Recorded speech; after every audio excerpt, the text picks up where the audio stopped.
Hello again. So tonight is my second night streaming. Hopefully things will go a little bit smoother. To bring you up to date, yesterday we had Oh, you don't look so hot. Rough night? Ugh. Oh, well, actually, that's the problem. You're on antibiotics. Antibiotics can kill the good bacteria as well as the bad. And that's bad news for your tummy. That's because I had my own Twitch channel and a commercial was playing. All right, let's try that again. Last night what we were trying to do is make the Tyrannosaurus Rex model, pick up the player, and bite them, and we got that to work. So this was the code in the bite attack, and we had a little bit of trouble figuring out how to get the player's original position to store it, because Unity likes GameObjects for you to not create brand new ones, but to instantiate or refer to an existing one. And we figured that all out. And so next, we have stubbed out some comments about some of the things we'd like to do next. But before we do that, I wanted to talk a little bit about planning and motivation.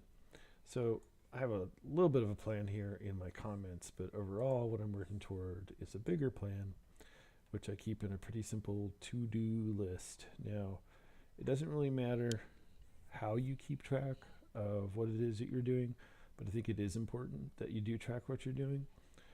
For many reasons, and the first of which to me is it becomes a motivator to have a list of things to do.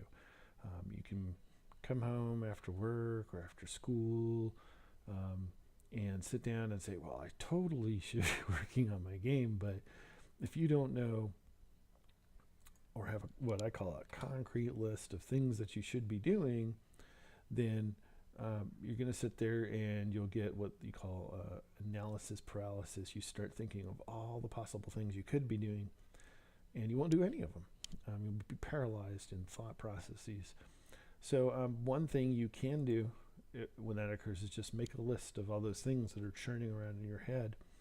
And sometimes I make bigger lists of them and devlogs of things I've actually done, and other times I have a list of things that I need to do. So right now I'm working towards shipping my number 4 level, which is a dinosaur level. And as you see, I've notated a lot of the things that I think need doing. Some of these I might end up deciding that are not going to make it for one reason or another. But at least I have a really good list of things that I can and should be working on. So anytime that I sit down and tell myself, hey, it's time to work on this thing, I can go in here and pick something and start working on it. So that's that.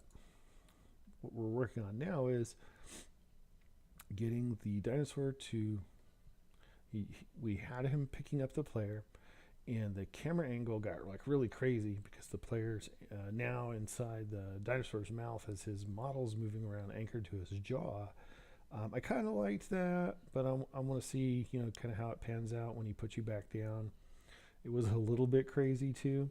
If you watch last night's video, you'll see it, or we'll probably end up seeing it again tonight. So let's see where we were. This debug point represented a point where I was a little bit stuck. And then we see, so what's happening is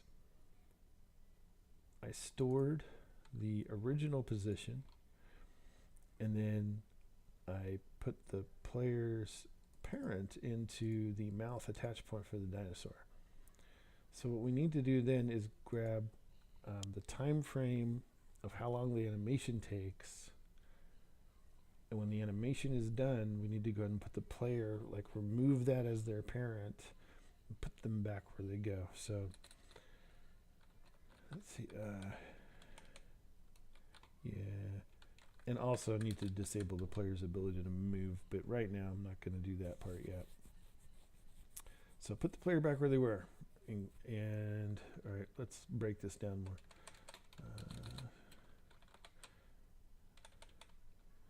All right, this I still need to do, but this will go here.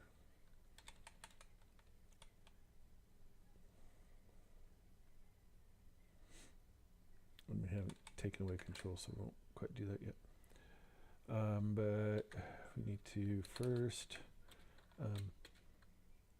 wait until the animation is done playing for the dinosaur. His bite attack.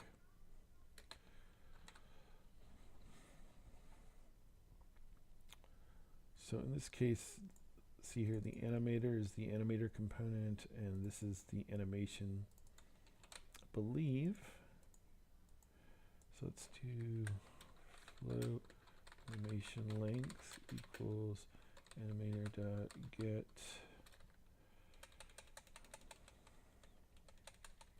looking for something clip count, clip instant get clip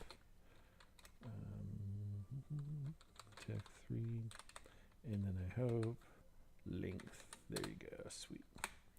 So what that says is, now you notice I was kind of guessing, like, oh, I think, I hope, right? So what was happening is this animator is a reference to right up here, the animation controller, right? And if I show you in here, right here, when the script starts up, it goes and in the parent GameObject gets any component inside of it that is this animation controller and assigns it to my private variable, right? So now that I've done that, I have this available for me as I'm writing code. So in here, the animator it's an object, and objects have methods and actions inside them, things we can do with them. And the way you access them is you type a period.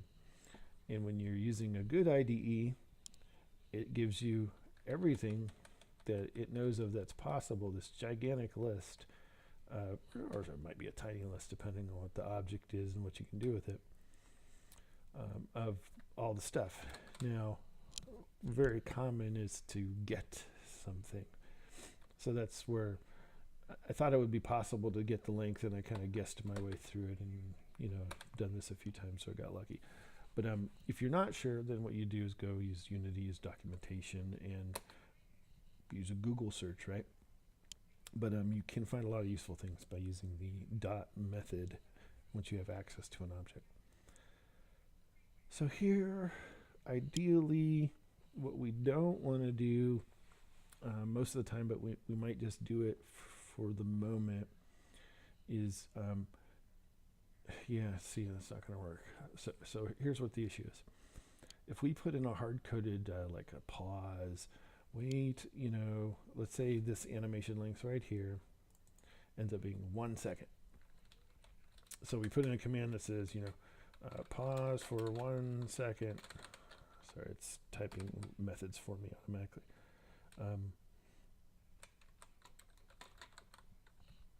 We did something like that. So what would happen is in code, it would freeze for 1 second, and the game would freeze. And the player would be like, what's happening? The whole game's frozen.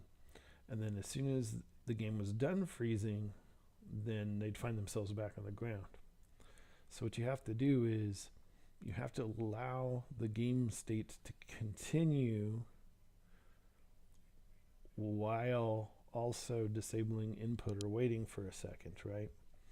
So essentially, see, this is the method for the bite attack, and here's the brackets. If I make it pause for 1 second inside here, then at the point it reaches, see, this is linear. It's executing this code. It's going down. Right here, when it hits this part, then it will pause for 1 second, and no line afterward will be executed until after that one pause. And so the main game itself is included in that thing where no other code is going to be executed.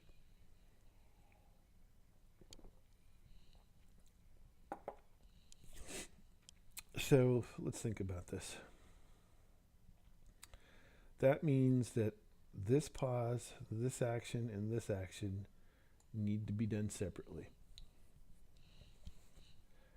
The already proved that the bite attack is working, so let's take that out. The damage can go ahead and occur right away, right? So in here, there's a couple ways to do this, but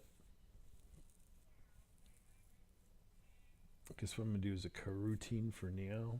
I'm starting to want to not use coroutines as much because of some memory, or not memory, but optimization tips that I read about that essentially say that coroutines cause the allocation of an object, and Unity has the problem of being a garbage collected language, and if you allocate too many objects, especially like in an update loop or something that hits every frame or something, that you'll create many of these. This, of course, is not that case. This is only when a byte attack occurs will this kind of object be created.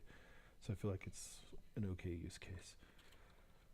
All right, so when you make a new method or a coroutine like this, I usually like to name it exactly what it is. So this is going to pause and disable player until the end of the animation clip. So something like wait for byte attack to complete. And then let's go down here and forget the syntax. Coroutines have a particular syntax, is something like public enumerator. I might have one in here. If not, we'll look it up. It's hard to memorize everything, but let's just try. Public enumerator. I think that's it. Wait for my text to complete. And then here I want float time to wait. And then let's put in our reminders. And then remember, this is this. So now this becomes the time to wait. So when I was first starting to write this, I assigned the value of all this to this. And you notice the only place I use it is the line below. So a more optimal way to do this would be to get rid of the assignment and then simply do the calculation in the method parameters right here. So it's less lines of code. I don't have to make an assignment and create a new thing. And I'm just passing it directly to the only place it's going to use it to begin with. So this, though, needs to be start coroutine. There we go. So now in a coroutine, I guess let's go Google that real quick.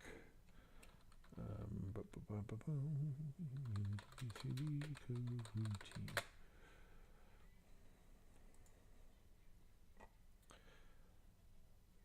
Alright, so yeah, enumerator fade for blah blah blah. Wait, is this on C#? 2017.3, that's fine.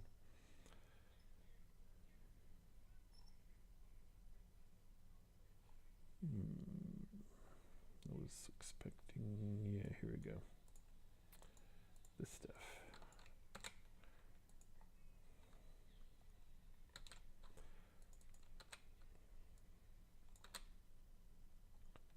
Oops, sorry, hit something too fast.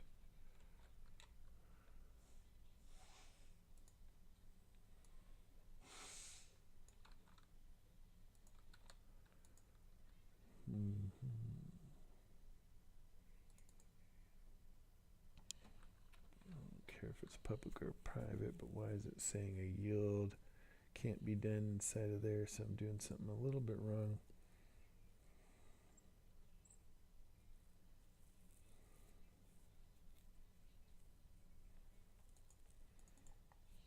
Do I have that right?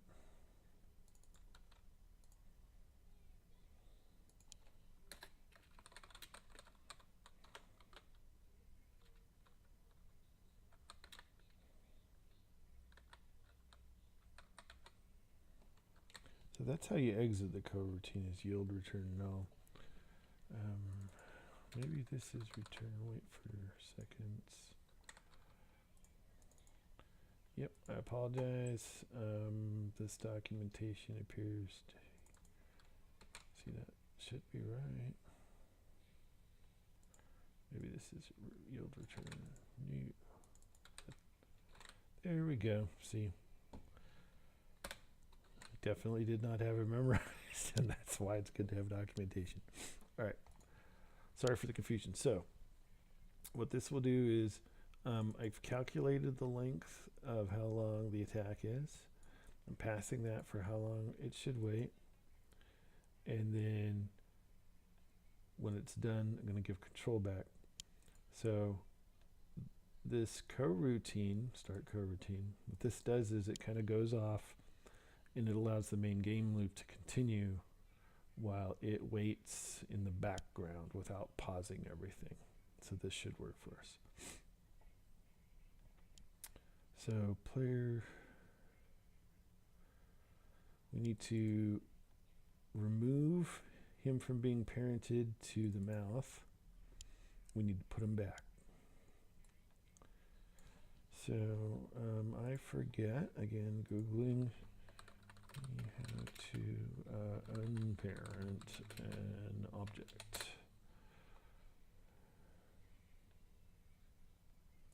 There we go, set parent, no, all right.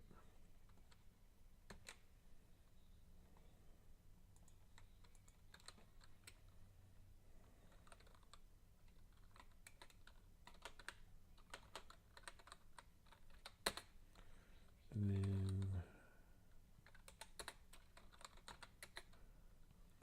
now we're going to put them back to the original transform position.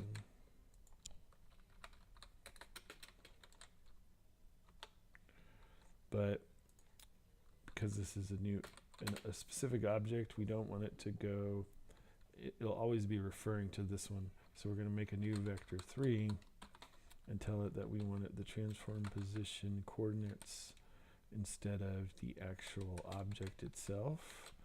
And that's always been, it was a very confusing thing for me for a long time. Let me do MS Paint, see if I can explain that a little better. So here's the player, right?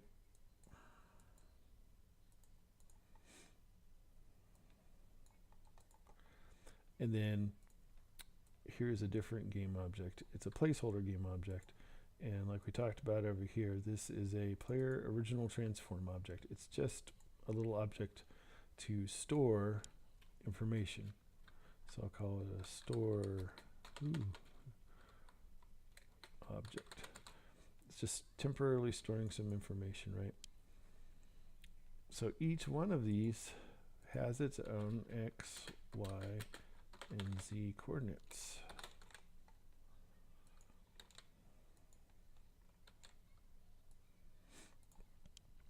So there's two ways that I can do this. I can tell it that this object's coordinates, and let's use this. I can tell it, hey, my coordinates are those coordinates. And that's like a pointer, which like C++ does pointers. But all object kind of things can be told that their value is equal to some other object's value. And when you're doing that, you're pointing at the other object. When the other object changes, so let's say the actual value here was 380. Even though your player is moving around on his own, this is the reference that it's pointing to, and this is where it'll stay. So that's when we're storing this temporarily and we want to put him back to his own location, we don't actually point it at this object, right? We don't want to point it at the object. No. Instead, what we want to do is simply this little, what they call a vector 3, which is the 3 coordinates. We make a new one of these, we construct a new one of these with these values, not the actual object itself. We're just going to put these values inside here. So that's what the new constructor on this vector 3 is doing for us. So hopefully that helps a little bit. But if you have weird problems where things aren't where they're supposed to be, or I keep telling it to update it, it doesn't go where it's supposed to, it might be because of a problem like that. Okay, so this should put them back after 1 second. We've never revoked their control, so that shouldn't be a problem. So let's go back in, bottom right here, covered by my logo. But just below where my logo is, it's compiling, and when that's done,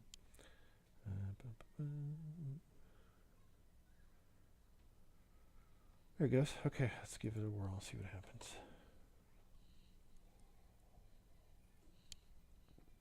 And again, if you're joining us for the first time, normally a player won't see this, but for my development purposes, this is a little bit of a shortcut to generate a smaller bit of a dungeon.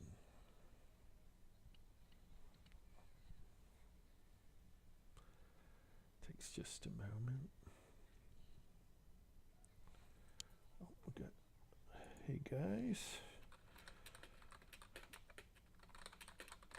I see we got some people on the stream, so just saying hi. Shout out to Cash and Carva.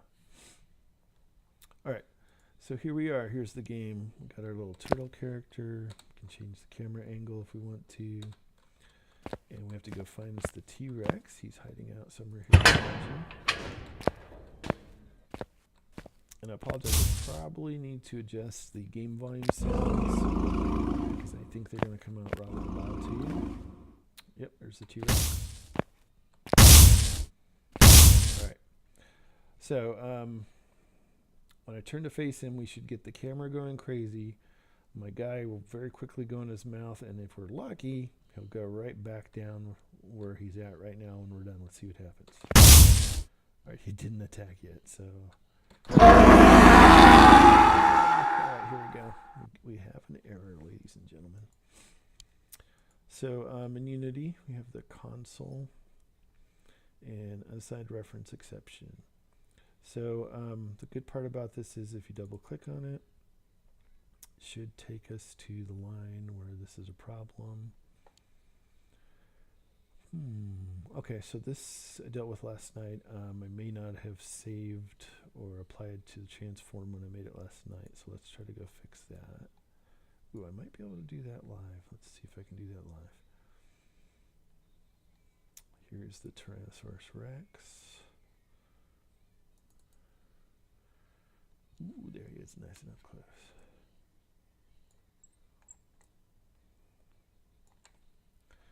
And he should have a reference to, yes, so this original transform object is null. I didn't save that last night, so that's what happened here.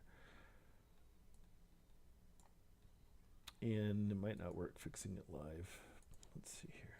There we go. All right, it worked. So as you saw, he bit me, the screen tilted, and then there I am back on the ground. Good times. So let's fix that for real. So in the Project Explorer, the hierarchy of my project here, under the Assets folder, this is where the prefab is. So when you want to fix things, we cannot do them at runtime. Sorry, that's my child screaming in the background. You have to either fix it in the prefab, which is what I'm going to do here. No, not the Triceratops, the T-Rex.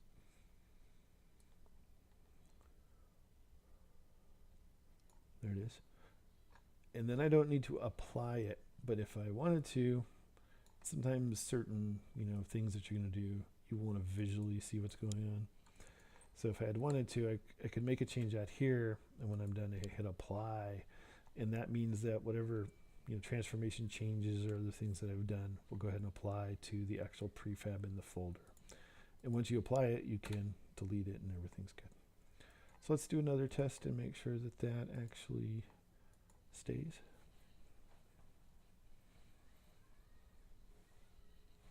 And then again, I'm going to generate a small test dungeon, which will take just a minute.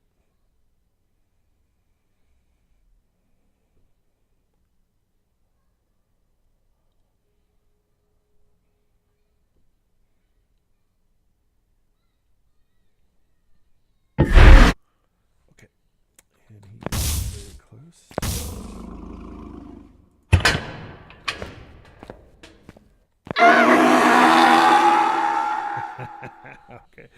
So that is a bug.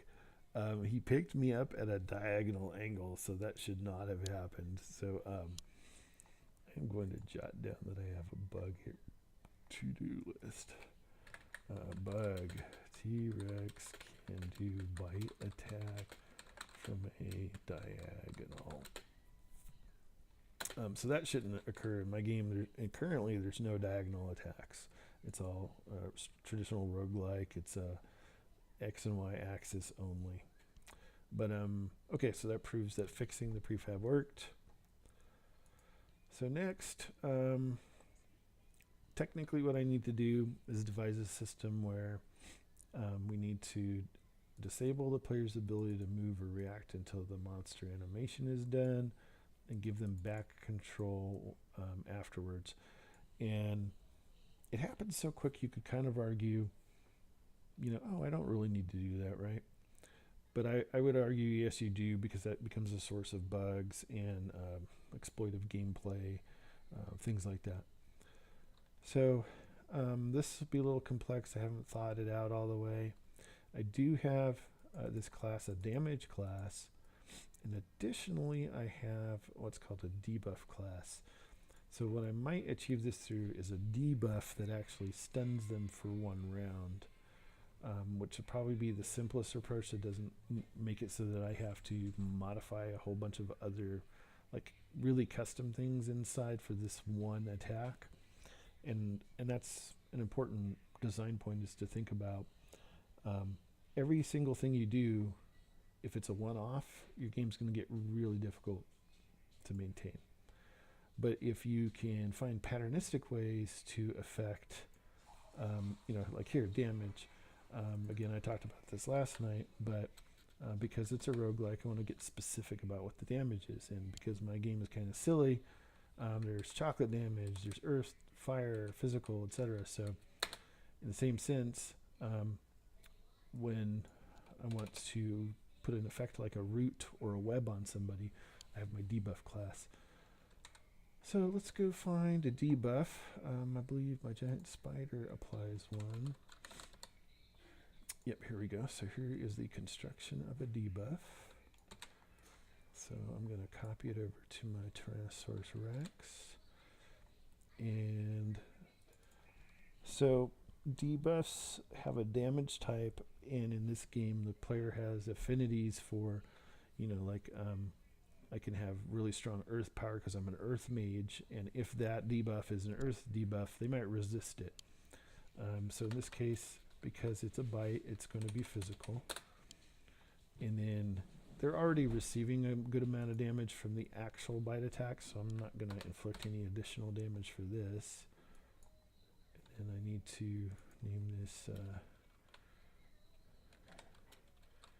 T-Rex bite. Oops. And then this just tells me what level the monster was that it's inflicting this debuff on you, because if you have any kind of modifier for, like say you're level 2 and they're level 4, you're not going to be able to resist it very well. Whereas if you're level 4 and they're level 2 or 1, you'll probably have a really good resistance roll, right? And oops, you know what? I apologize. This had a damage. Oh no, that's right. Okay. And then so here, let's see if I have a reusable, see, a stun would be a perfect thing here. So I don't need to, or let me bring that back. Okay, I was just talking about a reusable type of component system that lets me apply different effects, means that I don't have to go in my player's behavior and create a very custom, like, oh, if you're ever bit, don't move for 1 round. And so that I have all these special codes. Instead, I just make a debuff system.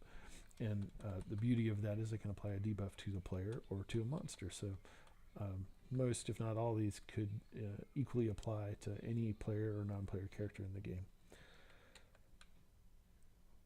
All right, so yeah, stun, root could work, but then they can still control themselves. And I'm just wondering here, seems like I might have copied damage amount. Yeah, let me go look at the debuff class. I apologize. I think I'm mixing up a damage class with the debuffs. And I'm going to go to...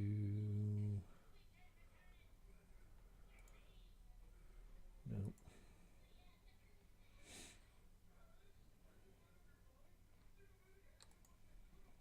Here we go. So this is all of public class debuff. This is all the potential things that it needs to construct it, or things it can apply. So it does have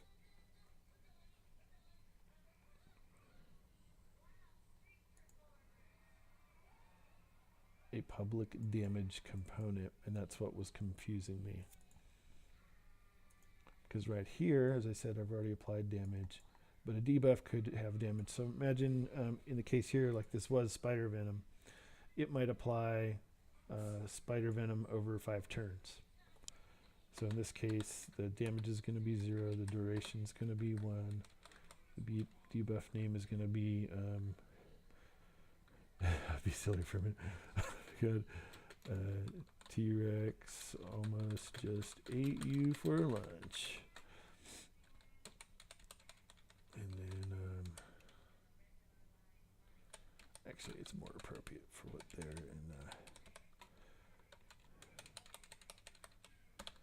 Right.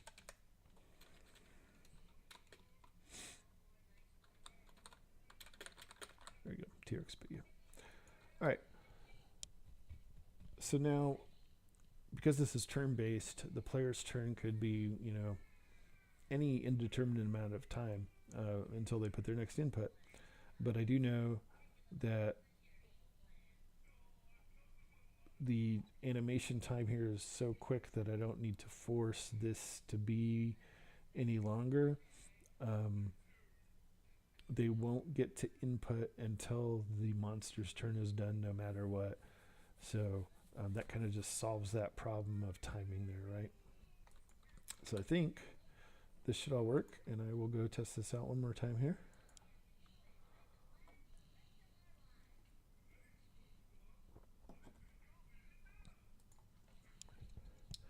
And if it does, we will have completed the design of the Tyrannosaurus bite attack.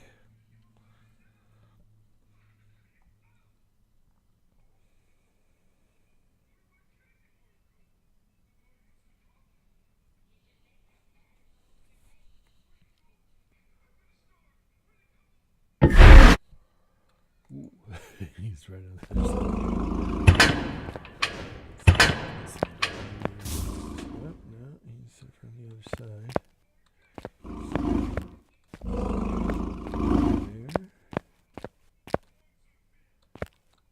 Oh no. It's always bad if your little procedural algorithm makes a bad maze. I still have some bugs in there, so in this case it looks like that was not. All right, let's see what happens. Ooh, okay, so that's what happened. All right.